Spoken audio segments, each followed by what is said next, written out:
Wherever possible, I really like to refer back to industry precedents, real-world examples of where these attacks have occurred. I want to start with a few different examples here before I go on and talk about just how prevalent denial of service attacks are becoming. So a really good example here. HSBC was attacked in January 2016. There are many different upsides for an attacker targeting a bank, and we'll look more at these motivations later on in the module. So that's financial. Another good example is political. We often see denial of service attacks used in order to make political statements. And in this case here, we're talking about the Serbian president's website. And you don't get much more political than targeting the ruler of a nation state. Another one that's been quite prevalent in recent years is attacks against gaming services. And as you'll see later on in this module, this is very often just to antagonize people. And we've seen this happening with Xbox and PlayStation and Steam and a whole bunch of different gaming platforms. So that's targeting a very different group to the previous two examples. Denial of service is also being used extensively in extortion attempts. Targeting florists on Valentine's Day. That obviously has the potential to be very disruptive to a business on what's probably their busiest day of the year.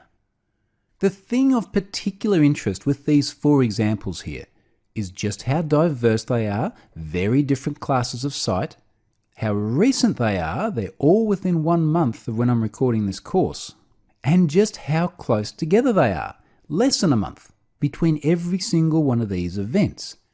Denial of service attacks are rampant, and I want to go on and show you just how much they've been increasing over the past few years.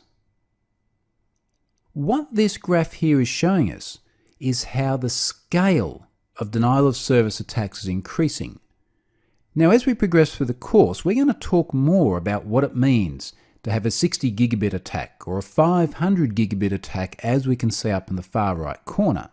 But what this chart really clearly shows us is just how much these attacks are increasing in their capability. And really, as the size of a denial of service attack increases, it is an increase in the capability and effectiveness of the attack, because it's that much harder to fight off. So they've been getting massively larger very, very quickly. And this survey was from October 2015, where it's clearly maxing out at that 500 gigabit per second mark. But it doesn't take very long for the game to move even further. This is now January 2016, the largest denial of service attack in history, 602 gigabits a second. Again, we'll talk more about what that size actually means as we progress through the course. But the main thing for now is it's 20% larger than the highest mark on that previous chart, which was only a few months earlier. Denial of service attacks are on the rise. They're on the rise in terms of frequency, and they're on the rise in terms of size. We might have known about them for quite a long time now. In fact, denial of service attacks in one form or another have been around as long as computing has been. But particularly this class of attack, the distributed denial of service attack, is becoming enormously popular, and I'm going to talk about the reasons why in this first module.